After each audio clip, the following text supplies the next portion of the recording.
to strap in and get ready.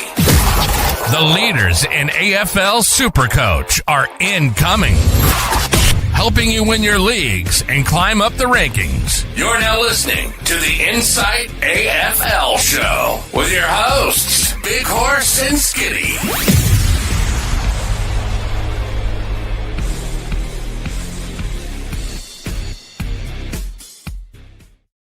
Good evening and welcome to the Inside AFL Show. I am your host, the Horse, and with me for this episode tonight, it is Hurls we were just talking about it before. It's like a video diary of how we're going each week.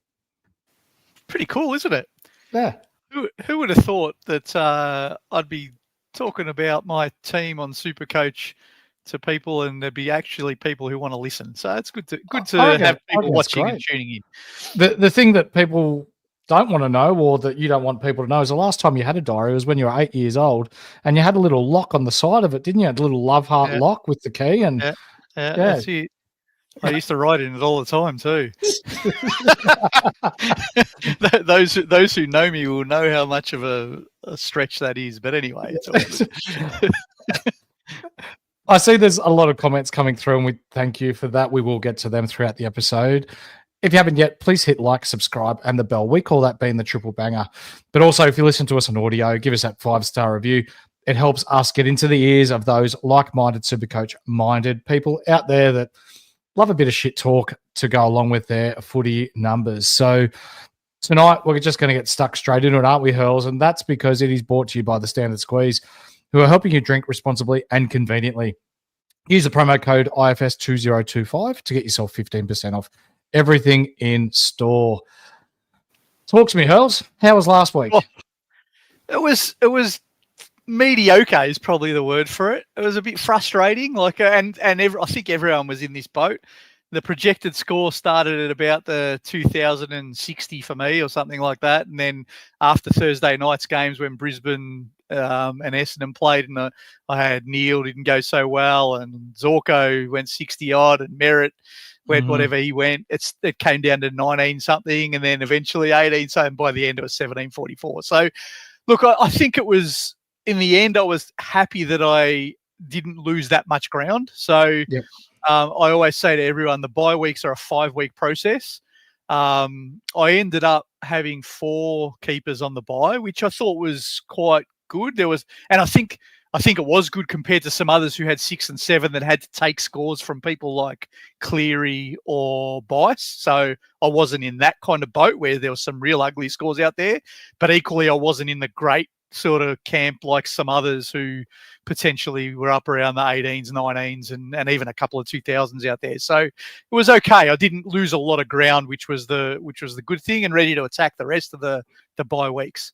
100%. We saw the team that came first overall last week had, I think it was like 6 Brisbane Lion plays in it. So when we're talking buy-round strategy, that's probably not that team's strong point, but for that week, awesome. Congratulations to that person. But over the course of 5 weeks, it will end up catching up with people who haven't planned properly. We see the likes of our man Kim, someone say KFC, he's in Samui at the moment, overseas. Thanks for tuning in, brother. Appreciate it. No doubt you've got a stubby in hand enjoying the sun. Quick one before we continue on. Bailey Dale with only 2 games out of Melbourne for the remainder of the year, or Jordan Clark? Oh, I'm a massive Jordan Clark man, and I've never really loved owning Daly Bale. But I can't deny his run is immaculate, and he plays, I think, something like, is it 12 games at Marvel for the rest of the year? So I wouldn't talk out of him, but I'm more a Jordan Clark consistent kind of man than a Bailey Dale roller coaster myself. Yep, 100%. I think is it 8 of the last 11 they've got at Marvel? Yeah. I'll double check now before we get stuck into your team, mate. So they've got 1, 2, 3, 4, 5, 6, 7, 8, 9 games left at Marvel. 1 at the SCG, 1 at the Gabba, and 1 at the MCG. So they only travel twice for the remainder of the year. It's almost like they're Collingwood. Yeah, pretty much. I think one of those was going to be at Mars, wasn't it? And they transferred it because Yeah. the grandstand and all that kind of crap. So Yeah, because there'll be 100 people at the game and there's no grandstand and it's Ballarat. It'd be fucking cold there, won't it? it will be at that time of year for sure. Yeah. Well, let's get stuck in, mate. 1744 last week. You are just over the 6K mark. So where does that put you? Top 3% at the moment? Yeah, not where I want to be, but it's okay. I think I would hope, and this is what I always plan for, to make ground over the 5-week bye stretch. Mm-hmm. So I dropped 852 spots there, but we'll see how we go for the next bit. The problem isn't the next 5 weeks. I've done so much planning for them that I'm looking okay. It's what happens to that I'm getting nervous about. So we'll talk through that tonight for sure, because and I put a tweet out before we came on. I think this is a genuine crossroads week for most of us. Like we've got to make decisions now, because if you're like me, and most people are probably in this kind of boat with 13 trades left or maybe 15 at most, you've got to really now decide what are you doing with these trades, because if you use, say, 10 of them over the next 4 weeks, it only leaves you 3 for the post-buy period. And you better know what you're doing with these 10. You can't fluke it now. You've got to really have a plan. 100%. So we see that you've got 337K left in the bank, 13 trades left. And before you do anything this round, you're projected to go well over 2,000 once you put the likes of Harry Sheasel and the likes back on field, mate. So let's start off with your back line. You've got Sinclair, Whitfield, Zorko, Roberts, Gray, Allen, Sheasel, and Stone. Yeah, so there's really, well, let's make some moves while we're chatting, and I'll talk through my ideas for this week. I think that those 4 are going to be there in my end team. Roberts is one of the ones that's causing me a few of these different crossroads and what I do with him. I mean, he's staying this week, but whether I keep him for the year or whether he goes or not is a consideration.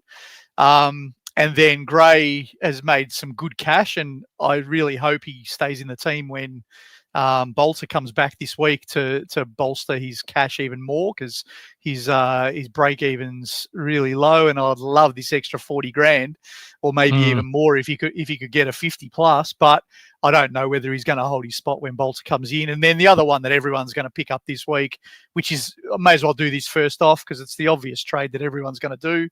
It's going to be Stone out, and it's going to be Clark in. Clark in. Let me just I've got the screens too big. Hang on a sec. Let me just lower the zoom so that I can see what I'm doing. But you're right. At 113K for Clark, you'd be batshit crazy, especially with the lack of downgrade targets that we've had this year, to be able to go. Just can you click on him for a sec, mate? He's 113K. If he scores 41, he's going to make you 50K. He's got a projected break even of minus 73. So even if he scores 50s for the next 2 weeks, he's making you 100 grand, which this is a no-brainer. Yeah, you just have to do it. Yeah. Whether you are going to hold him for the year or flip him at his buy at round 16 after he's made cash, that's up to your team and how many trades you've got up your sleeve and all that kind of stuff. But he's a no-brainer either way. I mean, we're both Bombers fans. He looks safe in the team for at least the next 3 weeks. Post-buy, when we get a lot of players back, maybe you can talk about whether he holds then. I still think he will, but he might not. Who knows? But you're going to get at least these 3 weeks out of him, so it's just a no-brainer. And you know what? If he gets to 240, 250K, you've made 130K there that you can use elsewhere then. Yeah, these are like the projections are saying 41, 41, 41. He still gets to 180. And I'd be surprised if he doesn't surpass that. So I think it's a no-brainer. If you haven't gone early on him, pick him up this week. Yeah. And then obviously Sinclair's not playing. So my back line this week looks like that. So I've got all 6 available, which is good, even though 2 of them are rookies. So talk to me, mate. I want Gray. So Gray's look quite good down back for the Tigers, and you can see that Richmond potentially are looking at him as their long-term option as one of their tools across half back or even across the full back line. We know even last year that the Tigers played Bolter up forward a little bit at times as well. We've seen Bolter solely down back right now, but do you dare play with what's worked well for them over the last couple of weeks without Bolter and potentially use him and Lynch as that double-headed target? Big bodies down forward? Or like, I'm not just throwing it out there because I've got Gray as well, but I think it's a legitimate question because it has happened in the past. And if it does happen again, Bolter goes forward, Gray could continue to pump out these 60, 65, 70s, whatever it might be, and make us considerable cash. Yeah, I think the challenge is, and I mean, I can't get a really good read on Richmond. I struggled with who to go to last week. You know, there was McAuliffe and there was Caleb Smith, and I ended up going none of them because I just couldn't get a good read on them. I obviously did go Gray because he was the obvious one with a huge negative break even. I think they've got Jonty Fall and they've got Sims partnering up with Lynch up in the forward line. Like, do they persist with that or do they need a rest at some stage because they're both kids? Who knows? Then they've got Bolter and Miller at the other end and Gray is down there with them. So I don't know. I mean, Uze did mention the other week that he's impressed them and that they might have to think about playing him forward even if Bolter comes back. So this will be the test now. Bolter available this week against Sydney. So let's see what they do. Let's hope for our sake he stays in. I picked him last week knowing full well that he might not play every week. So if he doesn't, he doesn't. But yeah, that's right. I hope he can make some more cash. For sure. Bo Allen, he did play last week, but only scored 3. Hopefully he avoids the sub-vest this week against North Melbourne. You'd like to think that Minnie in his press conference last week saying that he'll play some wing, he'll play some half back. Just get him on ground and let's see, even from a non-SuperCoach point of view, this is a guy that you were going to take with your second pick before you traded back and still got the man you wanted. Give him some time. Get him on the ground. Yeah. I agree. I think Minnie's starting to show some signs, just little signs that he could be in the Bevo and Scott brothers category. He brings a bloke in, he drops them, he doesn't really play them. Well, I know they're young and that's going to happen, but yeah, I'm with you with Bo Allen. If you're going to talk during the week about playing him on a wing, giving him a run, you know, why not follow through rather than sub and come on and get 3 points? But anyway, I've said this for a while now. I'm viewing Bo Allen as a dead rookie. If he happens to play some games later, it's going to be a bonus, not someone I'm really counting on. For sure, mate. Let's move on to your midfield. So Brayshaw, Neal, Merritt, Dacos, Warner, Lindsay, Hewitt, Sheldrick, Daniel, who will come on the field this week, the pencil, Hustwaite, and the box, who I have 49% time on ground last week, Hurls, for the box. Yeah, frustrating, isn't it? I don't know. Some of these centre bounce mids are really, and it's very consistent. So it happened to Sardis early on. It happened a little bit to Sheldrick until the last few weeks where they've started to trust him a bit more. But these centre bounce exclusive mids don't tend to get the time on ground. And maybe that's because they are trying to protect them a little bit, but it is frustrating as an owner. He made a little bit of cash, but not enough. I think he's 150 now, isn't he? 150,000. Yeah, 153. Yeah. Anyway, we see two dead rookies in the midfield there for me. Soon to be 3 because next week when I bring in Nasiah, Wanganeen, Malira, and Allen swings to the midfield, I'll end up with a three midfield dead rookies. But that's they're piling up for all of us. So Hurls, let's talk about Hawthorn for a second, and it's not necessarily midfield depth that we're going to talk about, but we saw today that Sicily's now out for 3 weeks. So you would think that my gut feel is that they'll probably bring back Jarman Impey as another defender to play through the back line there. Hustwaite is probably 2nd or 3rd in line to get back into this team. So for those thinking, is it 169,000? What are you thinking? Is he a dead rookie? And if people need that 70K, they could trade him down to McCarthy from West Coast and happy days, or is it still someone you want to hold on to? No, I'm viewing him as dead, but I think if you're going to have plenty of options for the next 2 weeks, I think, in your trade plans. Mm-hmm. So I would just hold him to the bye, just because, he's not doing any damage there anyway. And then if he doesn't get a game after, like this week's going to be interesting at selection because we know Sicily's out, but who knows if perhaps they swing the axe. Like, they're not travelling very well, the Hawks. They're not. No. There's big raps on Sam Butler in the VFL. He might be someone that comes in as well. So I don't know. Mm-hmm. I'm not trading him yet, but I think I probably will trade him before the end of the buys because I'm viewing him as dead. Got someone ranked quite high in the comments, mate. We'll get straight to it. My rank is 8, and I'm considering trading Gawn for TDK as I need the cash. What's your thoughts? This is from Dirk from Thailand. Thanks for tuning in, mate. Yeah, that's a massive call. International audience. Yeah. Look, if your cash gen is really dead, I understand it. It's not something I would necessarily do. But 707 down to 520, what's that net you? 190,000. It's not that bad. TDK has a great 2 weeks coming up too. If there's no pit net. Yeah, that's true. I guess the thing you've got to be comfortable with is I'd only consider it if I was happy with TDK at R2 all year. If you're going to try to get Gawn back or something, I don't think we've got the trades for that. I don't think we've got the trades to be mucking around up and down and stuff. But if you think, all right, I'm comfortable with Sherry and TDK as R1, R2, and this 190,000 helps me go from, potentially not getting a 23rd primo to actually getting one, then you're at the pointy end. So have a crack, right? But geez, fading Gawn's going to be nerve-wracking. Karaoke, how you doing, brother? And men, let's talk about the contested mark. Oh, shit, a kitten. Dacos, congratulations on your first contested mark. So Brayshaw, Neal, Merritt, Dacos, Warner.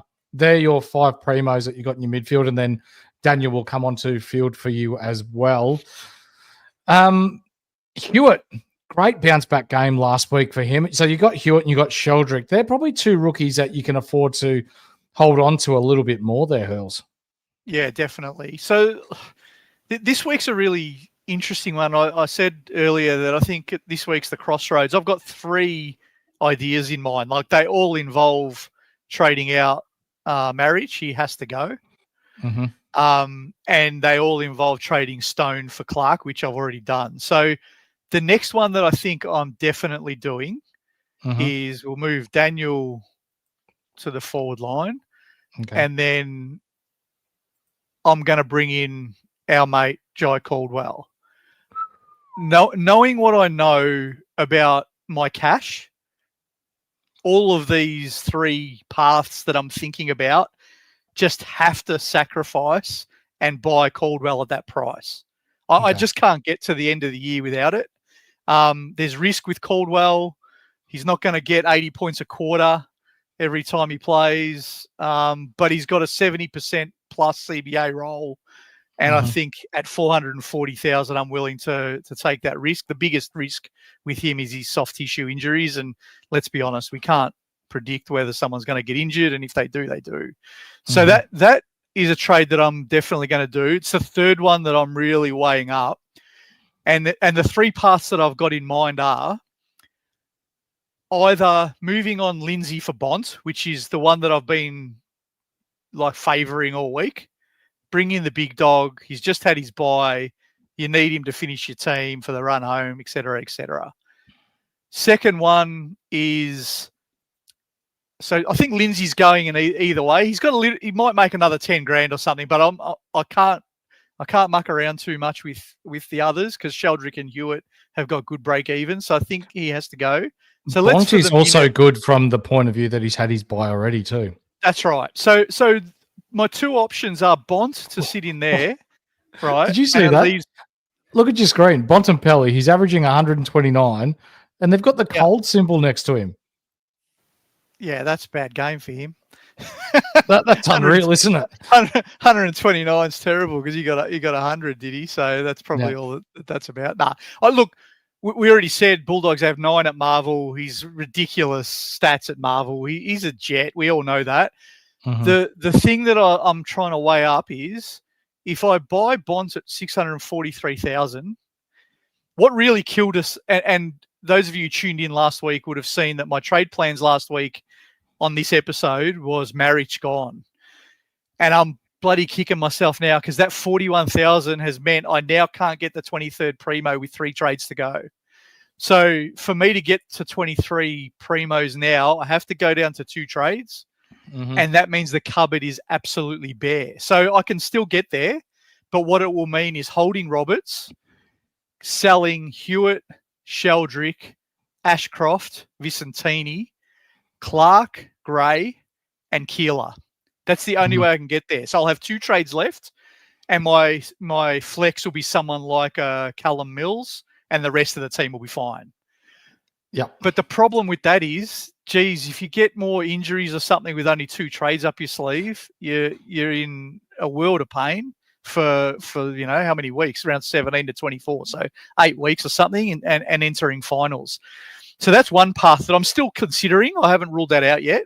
The second path that I'm considering is fading Bont for the minute, unless some cash swings my way, and some of the blokes that I'm budgeting to make 20 actually make 40, for example, because I'm about 40 grand short of what I really need to be. And if I went this way, what I would do then is this week I would bring our mate back that we traded out ages ago in Connor Rosey. What that would enable me to do is next week bring in Nasiah Wangani-Millera with 1 trade.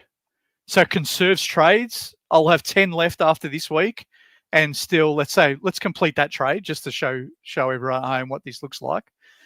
So if I did the cheaper option and I went Rosey, what would end up happening then is Gray goes off for Sinclair once the buys are finished. So I've got 1 spot there.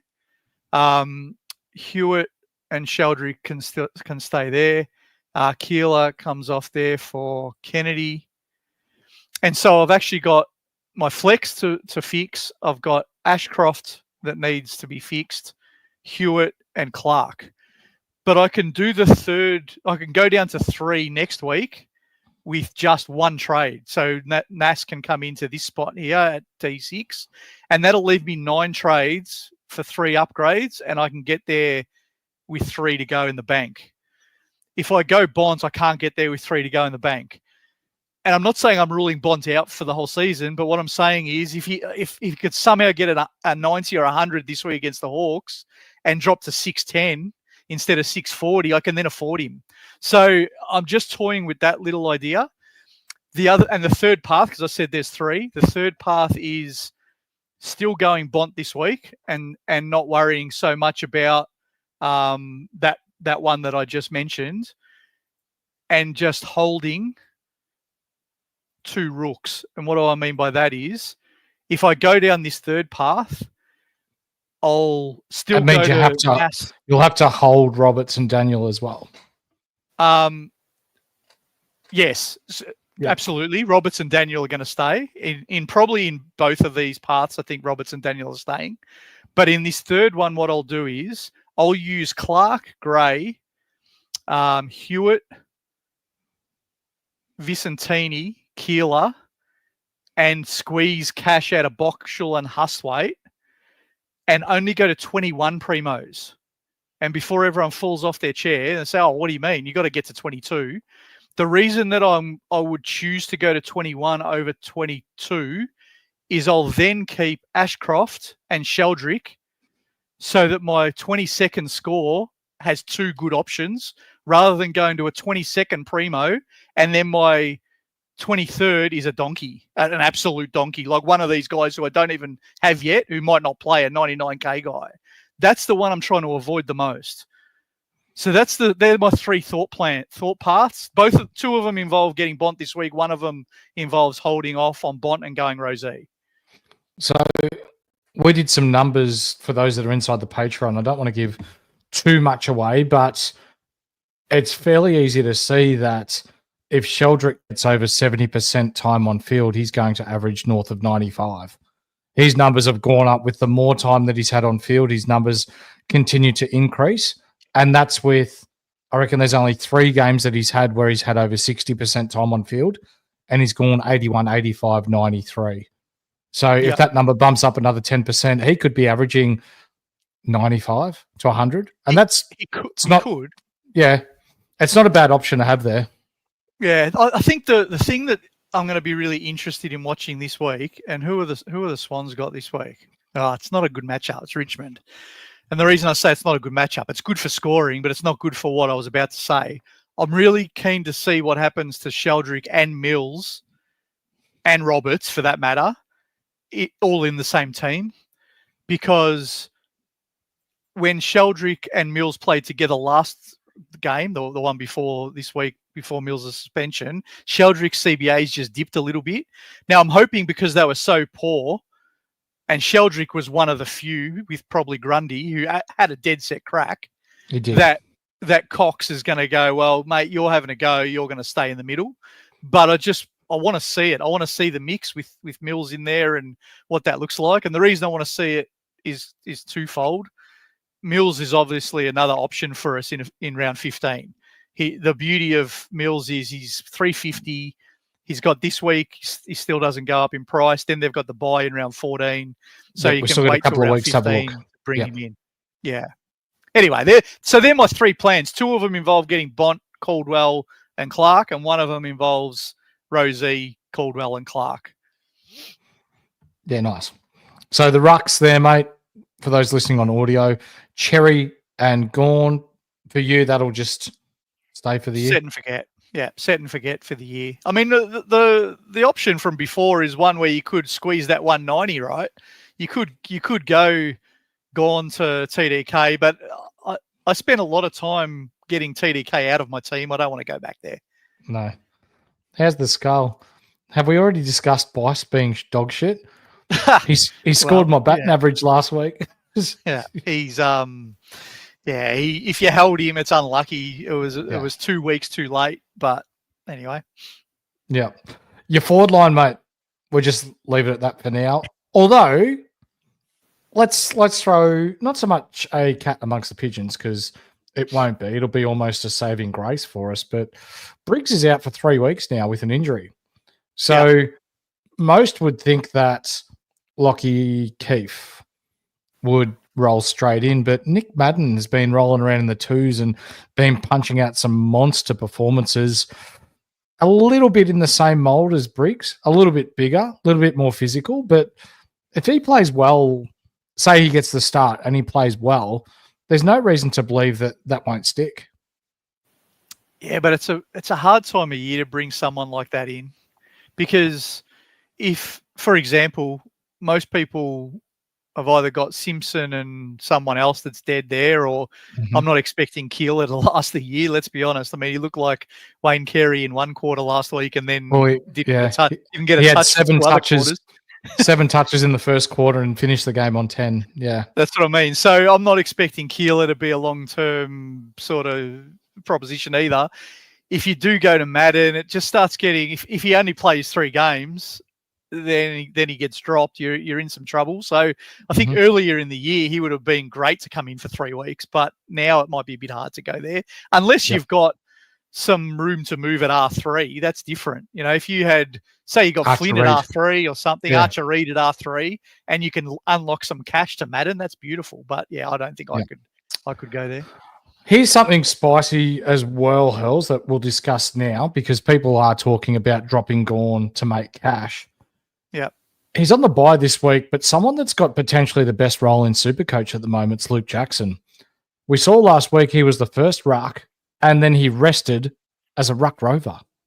Yeah, it was brilliant. 29 touches, piss and rain, 122 SuperCoach points, 610K. So you could unlock 100K there. and have a genuine, well, he'd probably be an R3, but F1 if that role sticks. Yeah. The trouble with that is you have to hold Gawn this week, right? And he's got 159 break even. If he gets that, happy days. He stays at the 707 and you can do it next week. But because Jackson's on the bye, if he drops 10, it starts becoming not that much cash you're unlocking. Yeah. I think, look, I wish I had a way of getting Luke Jackson in. I was talking to a few people, our mate Pistol. I was chatting to him about who do you go to. Like, if I could get Jackson in flex, I would. But I just can't afford $610,000 because that last week, the fact that he played in the middle even when he wasn't rucking, that's gold. That's an absolute dream role. I'd love to have him in flex, but I just can't see myself getting there unless it's a luxury at the end and you get someone who's 580 gets injured and you only have to spend 20 or 30K to go up to him. For sure. Yeah. Your forward line, mate, Bailey Smith, Christian Petracca, Matt Kennedy, the pod Matt Kennedy, Isaac Rankin, Caleb Daniel, the 5-foot midget, and Levi Ashcroft, who subbed out last week, Hurls. He was. I think, and I'm willing to, people will notice at home, in all of my trade plans, I'm trading Lindsay instead of Ashcroft. That's a bit of a toss-up as to whether you got one or the other. I mean, Ashcroft's break-even 70-something, 77, and he averages 77. I've got a sneaky suspicion that was their way of giving him a little bit of a breather in season, and he'll be back to full games again now, and he's the most reliable of my rookie scorers, so I don't want to torch him if I can help it. If he starts sub, though, I don't know when they play. When is it? I don't know when in the round it is. The 6th. That's Friday night, isn't it? Oh, nice. So it's early. So that's actually not a bad thing for me because I'll be able to see if Levi is named sub to start, for example, or they give him a rest. Well, then I'll bring Lindsay back and I'll get rid of Levi. But if Levi plays, I'm going to hold him because as you just heard, one of my 3 paths is actually holding him all the way through and seeing, at the end of the year, having him and Sheldrick might not be a bad 22nd and 23rd option if I'm out of cash. For sure. Keeler and Simpson on your benches, but let's look into your forward line. So Bailey Smith, he's a definite keeper. And we spoke in the preseason about his disposal efficiency not being great. It's still not great, but my God, this man just continues to score so well, doesn't he?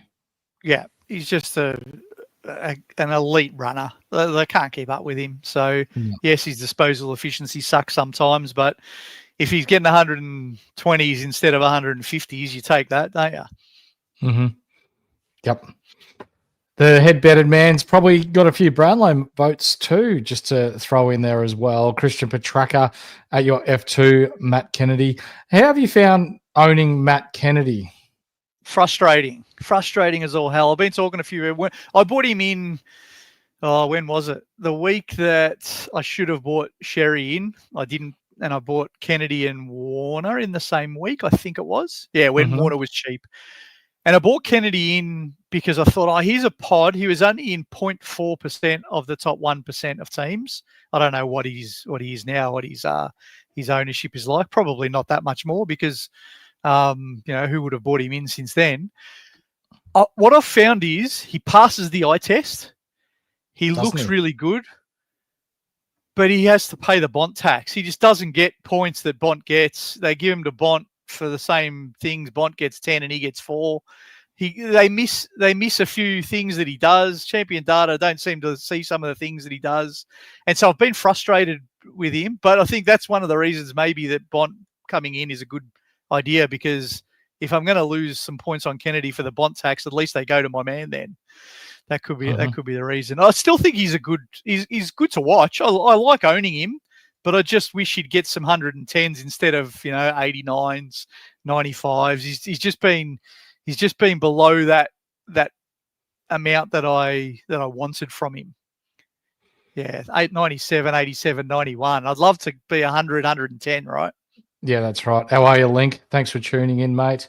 So, Isaac Rankin, I just had a look at the numbers of who's being traded in and who's being traded out this week. Isaac Rankin is not one of them, but interestingly enough, Caleb Sarong's up there as one of the most traded out this week, Hurls. Is that people having to do buy flipping because they haven't planned well? I don't know if I'll be trading out. I don't think I'll be trading out any of these guys at the moment. I think if you're going to be considering any of your fake primos, let's call them that. So some of the underperforming primos, the only ones I would even slightly entertain would be Roberts, Caleb Daniel, and Sheasel. I wouldn't be doing any of the others. If you're trading out like Sarong, I think, yes, he hasn't got the ceiling scores, but he's getting you 100 a week, and we can't afford to be trading that kind of player out. But like I said, maybe they got 8 players on a bye this week, and the only way they can stay with 18 is to get rid of someone. 100%.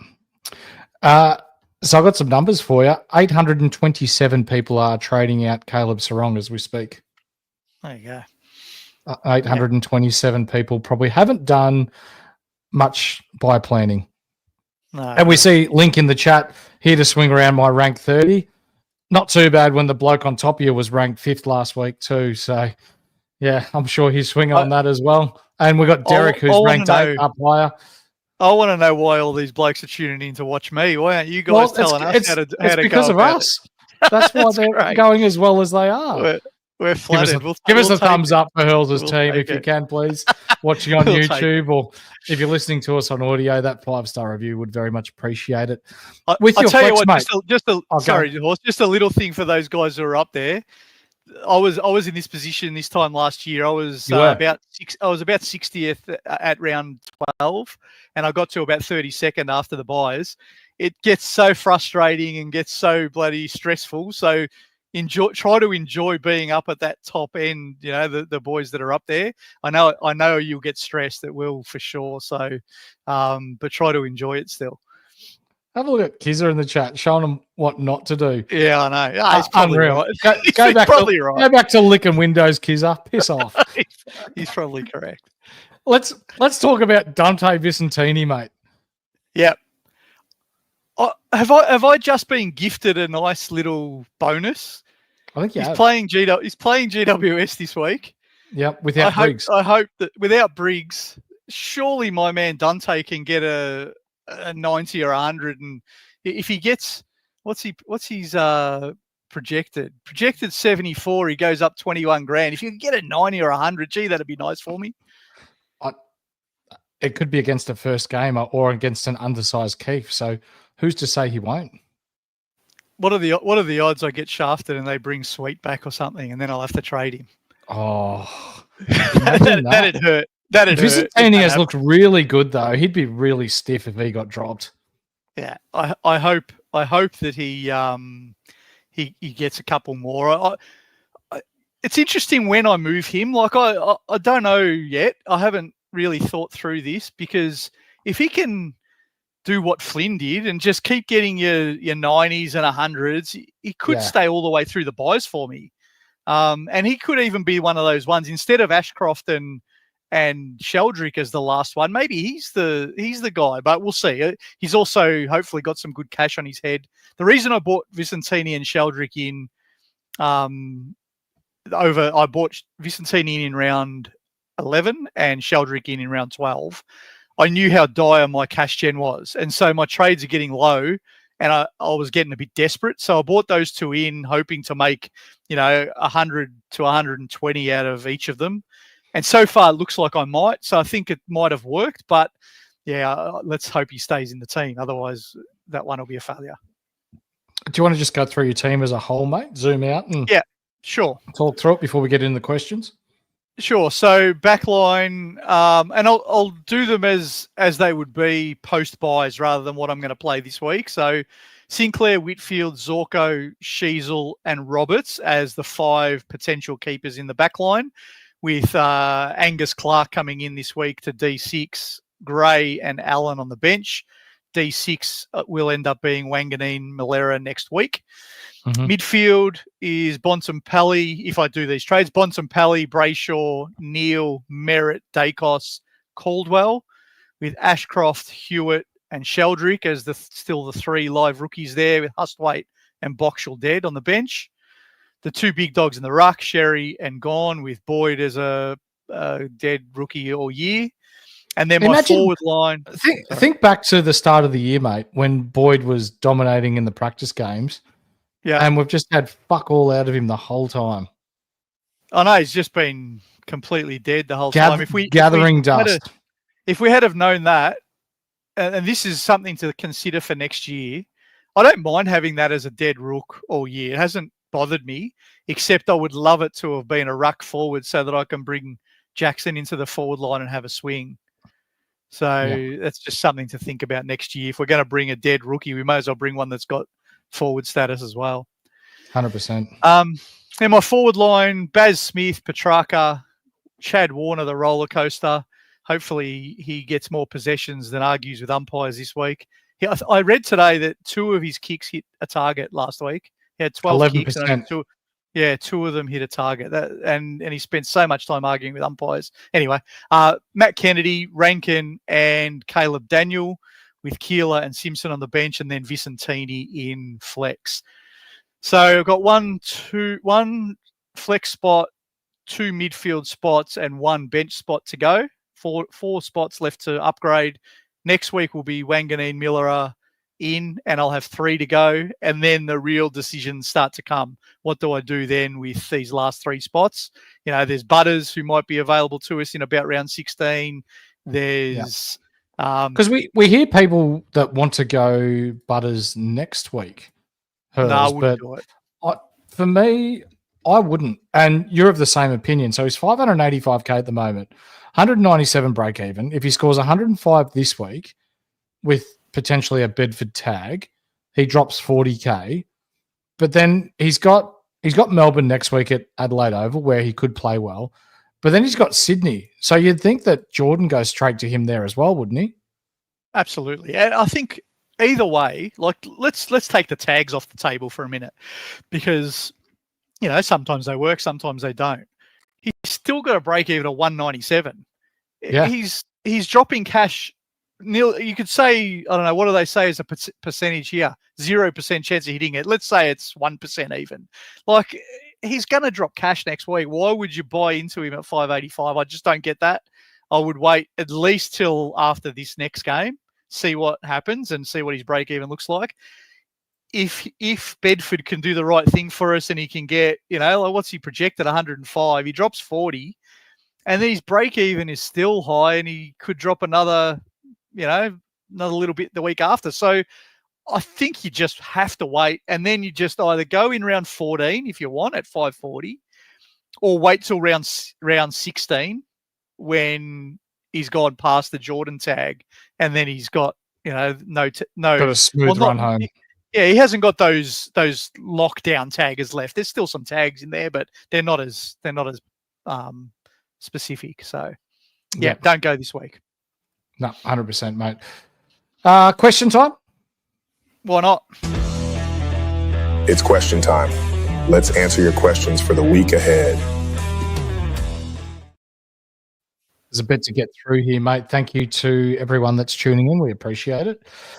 Theo, how are you, mate? Caldwell, Pedlar, Clark for Simpson, McRae, and Sard.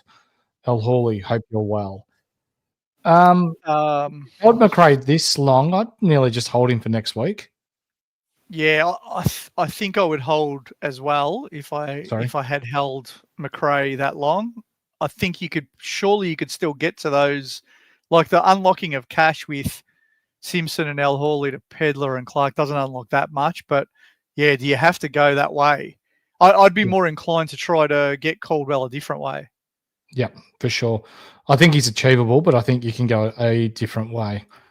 Yaron, good man. How are you, mate? I hope you're going well. He's currently sitting, I think he's just inside the top 2K, so he's going well as well. Our man, Pistol Pete from up north in Queensland. He's going O'Connell, Levi, Langford to Caldwell, Kennedy, leaves me enough cash to swap Caleb Daniel to Butters next week. Oh, gee, that's nice if you're already doing those luxury upgrades, Daniel to Butters. Love it. Yeah. Why have you got Kyle Langford? I'd say that's yeah, it's not. It's Harvey Langford. But yeah. yeah. I'm just getting into Pete. He's a good lad. Brent, for non-Gorn owners, TDK has to be the play, right? If no shit in it. I don't know.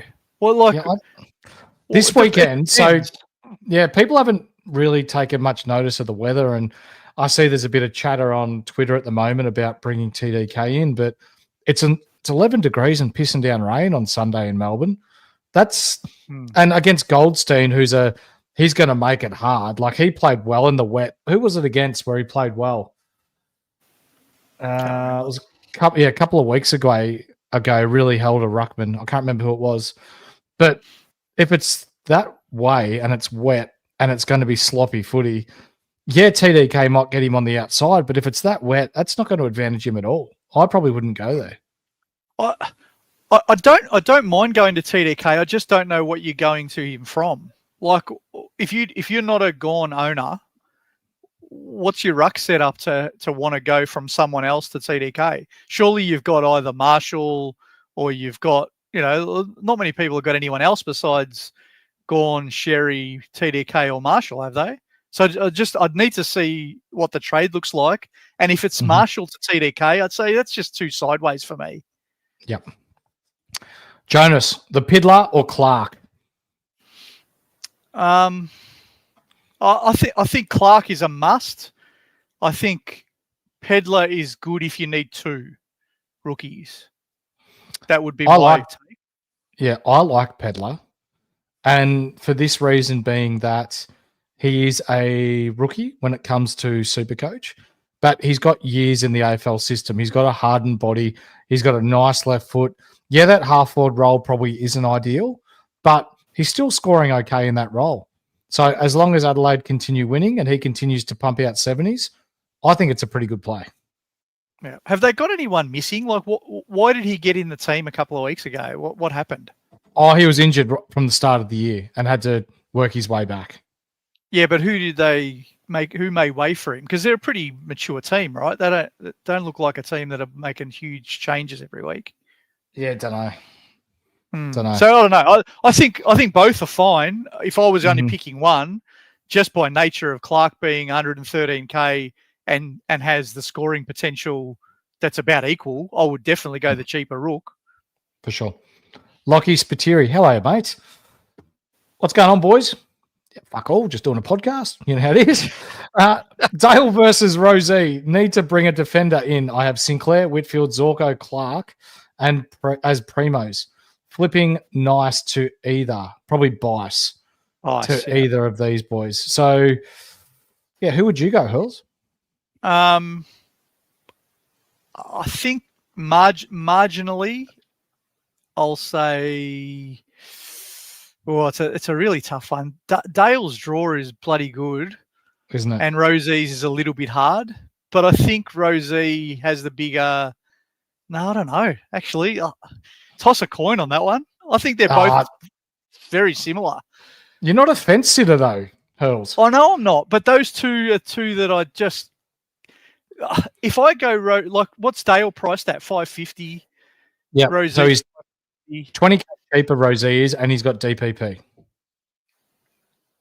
Yeah, marginally Rosie for the DPP, but bloody hell, it's the coin.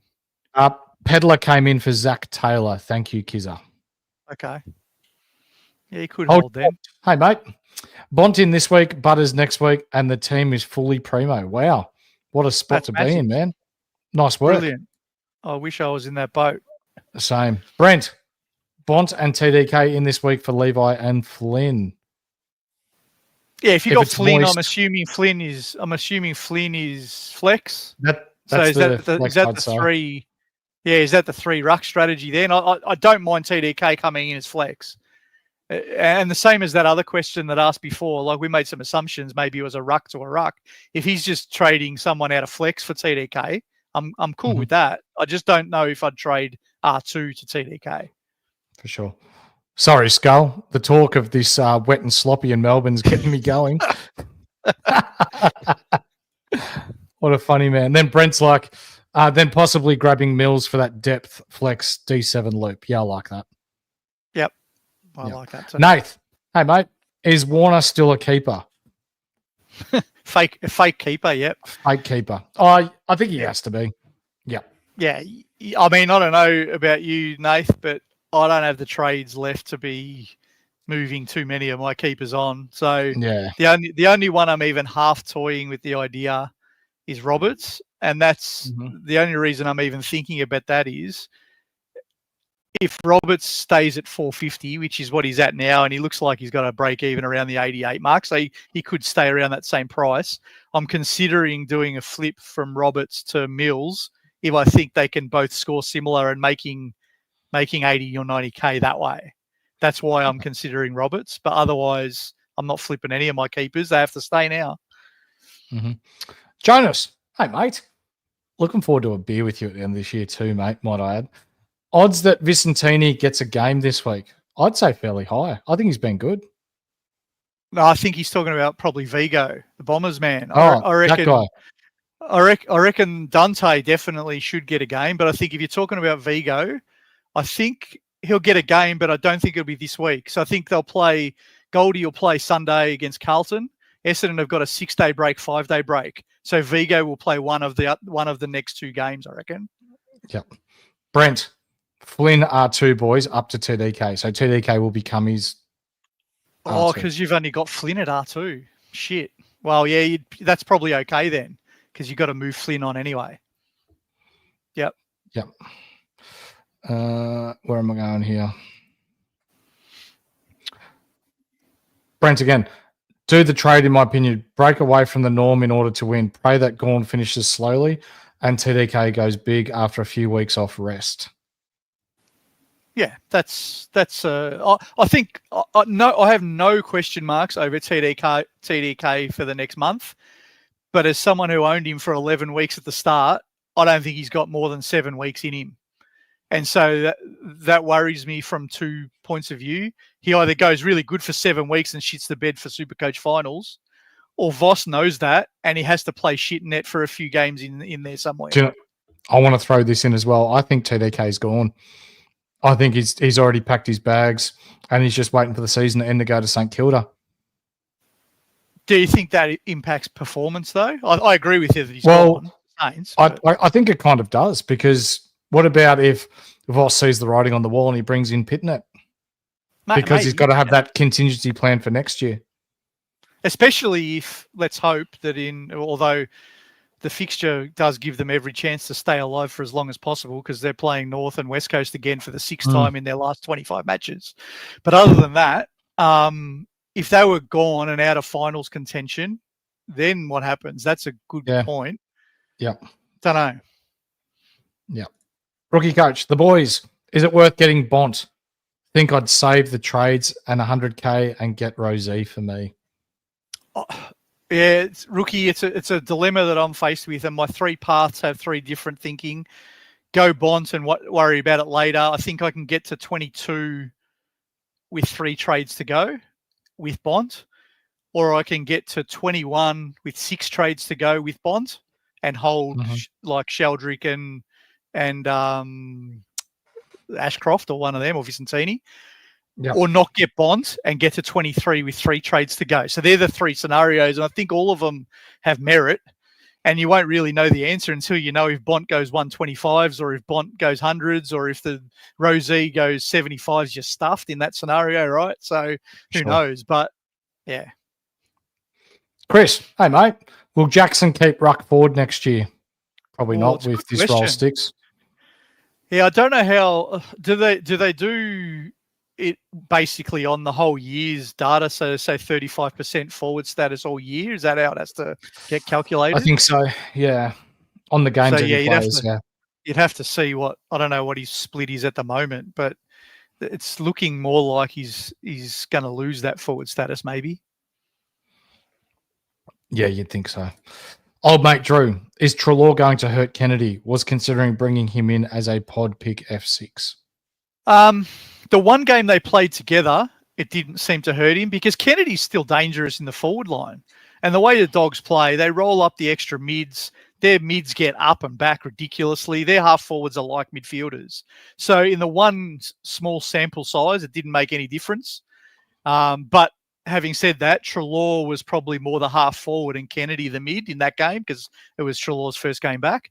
So it could have an impact, but I'm not overly worried about that in that Dogs team. Just the way they play, I think half forward's still going to be all right. Yep. CWT. Hey, mate.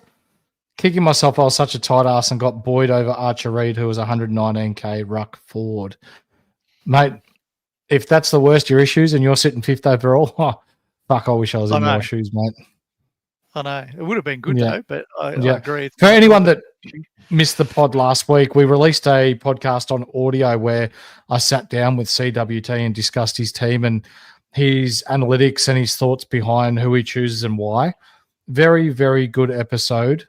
I was a part of it, but yeah, I found it very beneficial for my own team as well. So I would encourage you guys at home to go and have a listen.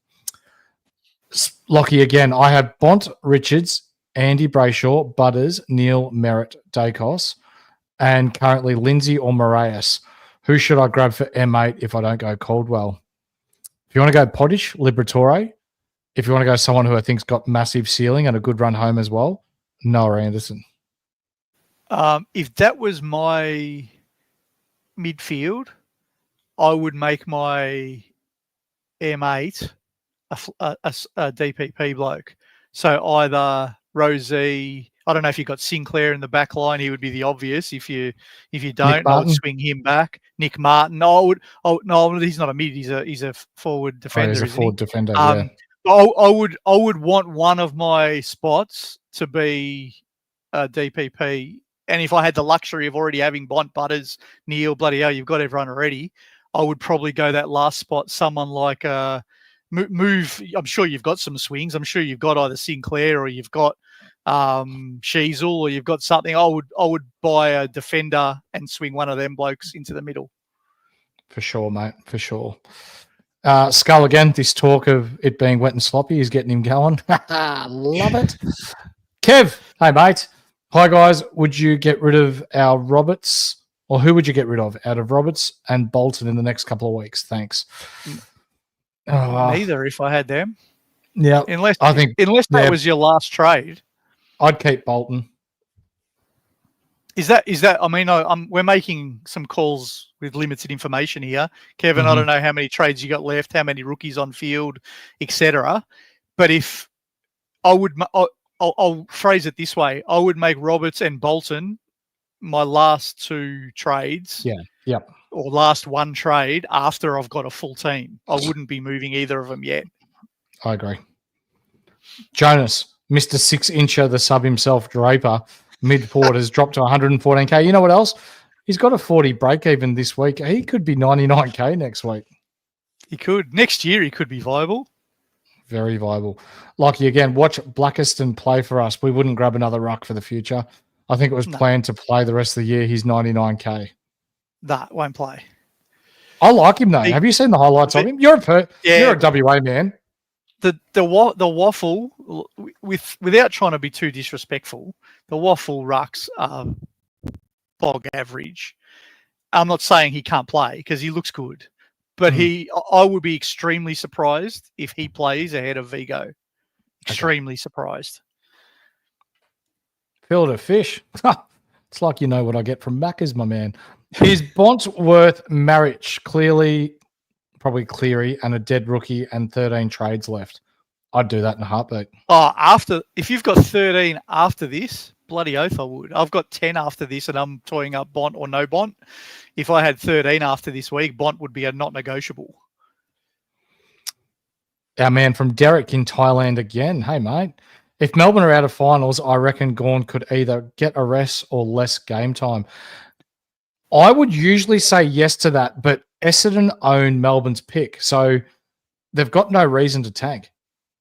No, and not just that. I think Gawn has shown, and culturally where Melbourne are coming from and what happened in last off-season, whether they make the finals or not, synergy and connection and them playing well is more important than resting someone or any of that kind of stuff. They almost need to view the last 8 weeks as their kickstart to 2026. So I don't think that'll happen.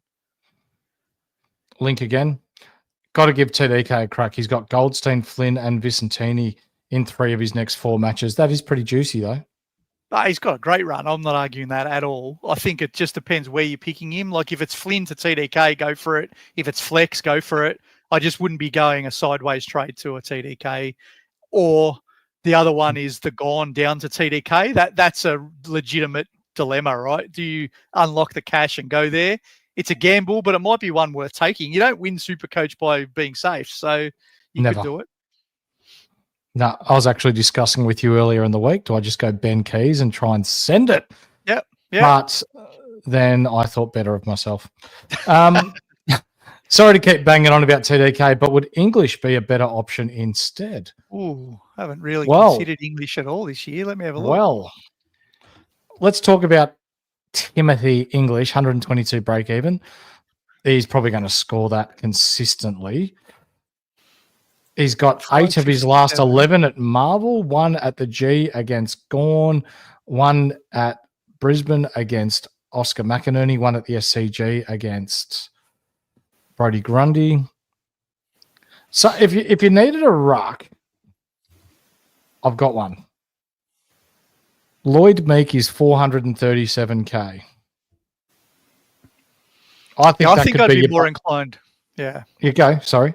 No, I was going to say to you, I think that I'd be more inclined to go like something like that. So Lloyd Meek at 440 rather than paying. English is priced fairly. 550 is not a bad shout, and you could go there. TDK similar price. You got no risk with English because he's going to play every week. But I think I'm with you. I'd wait till maybe Lloyd Meek was bottomed out, and I'd buy him for bargain basement if I was in that market. 100%. 2 more questions. You've been smashed with questions tonight, mate. Or 3 now. That's good. Sorry if I missed it earlier, guys, but did you discuss Sheasel at all? Not enjoying his break-even or his role, or are we stuck with him now for better or for worse? You make it sound like a marriage link, but long story short, you've just brought up your rucks there, Lloyd Meek. Yeah, can you bring up Sheasel? Because last year, Sheasel went through a bit of a downturn like this year. He's had 2 pretty average scores playing midfield. And then, so 77 and 68. Can you go to 2024, mate? And we can see that when he started playing midfield, he had 2 ordinary scores, 73, 86. But then the next 4 weeks, especially after it, he didn't go under 117. So I think with Sheasel, you just need to be patient because with players of his skill level and his ability, take out the break even. He's someone that I feel like you're going to need in your side. I don't think you can afford to trade him. And he's got that DPP swing as well. Yeah, the problem with Sheasel is I think it's too late to trade him. Like, it's 516,000, so it's a genuine sideways. I think the time to trade him was when he was 580 or whatever. I haven't got this year's up now. I got last year's. So if you had an inkling, back when he was 570 and you said, "Oh, I don't like it, I'm out," you can make some cash and pick up someone. Then I think was okay. Now you're just going sideways to sideways. No one predicts the future. I agree. I don't like the role, but I think you do have to back him. Yeah, you do. Unless you got look. I'm talking from my own team's perspective because I've only got 13 trades. After this week, it's 10 trades, and I'm already struggling to get to 23 primos. If you think you can move blokes like Cheezel on and still get to 23, then that's maybe something to consider. But I certainly can't. Mm-hmm. Corey Blackledge, I'm risking it this week and getting Bont and Cripps. Both have had their bye. It's okay. Not bad. Blues have got a pretty soft run too. Yeah, I don't love Cripps, but I also understand why you might take a punt on him, because I looked myself at which Carlton mids could you potentially get, because they've got a really nice, juicy run. Mhm. I think he averaged 117 in the back half last year, so he's got Yep. history of being okay in the second half. So it's a gamble that he could take. Yep. Max, hey mate. Boys, just remember how Ben Keys finished the season last year. Could be an interesting pod towards the back end of the year. Yeah, I can't have it, Max, but I get it. Like 350K, I think there's going to be some 60s and 70s in there. But and maybe we're all torched a little bit by our own experiences in this game. We hang on to stuff that goes on year by year, right? I remember 2 years ago, Ben Keys was my last trade in, and I needed someone that was cheap. So he was a mid forward at the time. He was playing some midfield. The minute I brought him in, he started playing exclusively forward, and he went crap. Now this year he's playing better. He's in a better team. They're scoring well. So there's a chance he could be value at 350, but he's just not for me. Yeah. Old mate Drew, Chera, the only pick of the Carlton mids, I reckon. Yeah, I think, to be honest, and I was thinking about this today when I was doing all my calculations, this year was the right year to hold Will Ashcroft, Chera, Rosie, and all these guys that we had in our teams at the start. That in my own head, I use this terminology because those who are in our community will know I call these blokes stepping stones. Mm-hmm. So because I was so fixated in my mind about stepping stones and when their break even gets high to move them on, I think maybe that influenced the way I played, and that probably meant that I could have saved a couple of those trades that would be really handy now and still had a Chera and a Rosie in my team, and it would have been beneficial to hold them. But yeah, you can't go back and look at hindsight. You could pick him up if you want to. I don't know if I would now, though, personally. Mm-hmm. I think I'd take more of a punt on Hewitt than Chera, personally. Yep. Meek hasn't had his buy, though. That's a good point with Meek. That is a good point. If your buy structure permits it and you've got 18 players, then it could work. So, yeah. Mate, lots of questions tonight. Bloody awesome. You've got, over 250 people watching the live, so we love that as well. Where can the people find you if they'd love to continue the SuperCoach talk? Keep chatting on X, on Twitter. Ask away. I love chatting to people about different ideas, and I don't necessarily. I mean, Horse and I both do scan YouTube and look underneath for comments and that, but it's probably the last place we look. Probably Twitter's easier to get us if you want to ask us a question or pose something, and then the other beauty of that is if you pose the question, you tag me or Horse in it. You probably won't just get one opinion. You'll get 25 opinions because heaps of people will see it and they'll all have a view, and then we can have a nice debate. I think it'd be great. Last one. Was Deadly a stepping stone to Hurls? Oh, that's not good. Like, Deadly is absolute legend. I'm not copping that. He is. He's an absolute ripper bloke. And for those that missed it last week, for his birthday, we were lucky enough. Ben Keys himself signed a jumper for Deadly and sent it across with a little message on it for him. So, Keys, I've said some bad things about you in the past, but I've turned, mate. I'd turn for you. So he's back in the good books now. Keep I still can't. Yeah, I still can't bring you into my team, but you're a good lad. But for tonight, Hurls, if you haven't yet, give us that thumbs up. Would absolutely appreciate that. If you listen to us on audio and you haven't yet, give us that 5-star review. Tomorrow night, we've got an absolute cracker because why? Our man Skiddy, he's back. He's got his son at home after 2.5 months in the hospital. He's got some time and he's chomping at the bit, stubbies in hand, to just hurl it in his cone of the week and his footy opinions here with myself, Hurls, and Squiddy tomorrow night. I'll tell you what, I don't want to influence anything here, Horse, but the AFL have completely restructured because they got one hire wrong.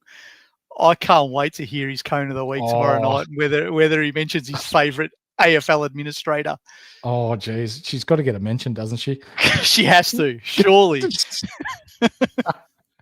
All right, that's going to do us, ladies and gentlemen. Thank you for tuning in. We'll be back live at 8 o'clock tomorrow night, live and interactive for you guys at home to help you out with your SuperCoach teams for round 13. This has been Hurls' team. He's on his way to the top 1%. We'll keep you updated each Tuesday night from 8 p.m. with exactly what's going on. For now, Hurls is up top. I'm down below today, and we'll catch you then. Peace.